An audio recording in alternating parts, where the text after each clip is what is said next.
మగధీర లాంటి భారీ సినిమా తర్వాత హైప్ తగ్గించుకోవడానికి సేఫ్ ప్రాజెక్ట్ అని ఫిక్స్ అయిన మర్యాద రామన్నతో గౌరవప్రదమైన హిట్ అందుకున్నాడు జకన్న.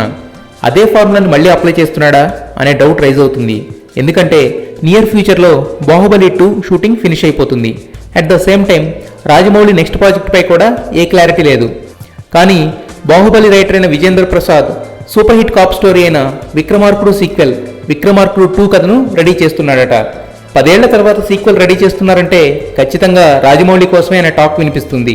ఒకవేళ రాజమౌళి డైరెక్ట్ చేస్తే హీరోగా రవితేజని తీసుకునే ఛాన్స్ ఉంది.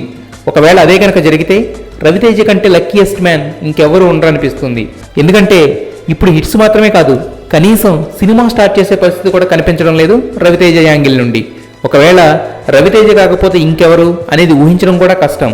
సో స్టోరీ లాక్ అవ్వగానే అన్ని డీటెయిల్స్ అవే తెలుస్తాయి. సీక్వెల్లో ఎవరున్నా లేకపోయినా ఒకటి మాత్రం ఖచ్చితంగా ఉంటుంది, అదే జింతాత్త జితాజిత.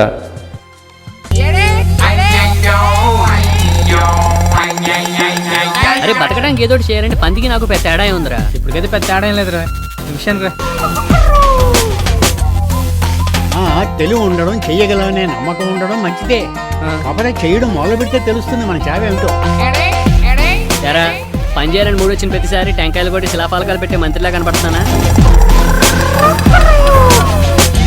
కానీ ఏదో చేయటం అంటే ఏది పడితే చేయటం కాదురా, ఓ విజన్ ఉండాలి. దెబ్బకి ప్రపంచాన్ని మొత్తానికి దిమ్మ తిరగాలి. వీడు మారడు, మందు మార్చేయాల్సిందే. కారం దోశ టైటిల్